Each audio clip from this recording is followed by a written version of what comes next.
Men bir kuni dadam izlab qovoq kirdimda, qovoqqa kirsam, dadam qovoqda aroq ichib o'tiribdi-da. Dadamga shunchalik ochig'im kelib ketdi-da. Qovoqlarda aroq ichib yursang, sen qandoq dada deymaysan.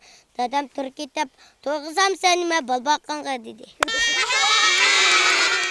Men bir kuni shu bir to'yga qatnashib qoldim-da. Bu to'yda mashkadan boshlar chimpargan otyapti. Shundoq salobatlik turibdi-ku. Men bu qizlarni ajab yaxshi deb o'ylab qopman-da.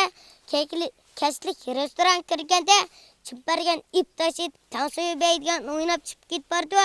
Men bu qizlarga qarab bundoq bir she'r chaqchaq to'qidim. 21-asrda bizda Urabsiz o'zlariga chimpar aldab qo'yib itoatingizni o'ynayotgansiz restoranda tansoy bey. Hozir bizning malga chashalg'i hamsula to'l kilg'imda bir taz o'ylashilasa bir qancha aqrab qopdi-da, chashparmi debga tazdan chiqib ketib o'ylardan chiqib nim deysasiz chashparmi debga taz turib ketib shapkish to'qiliq evitib chash bo'lsa bizim baş misaq oppoq turam dedi.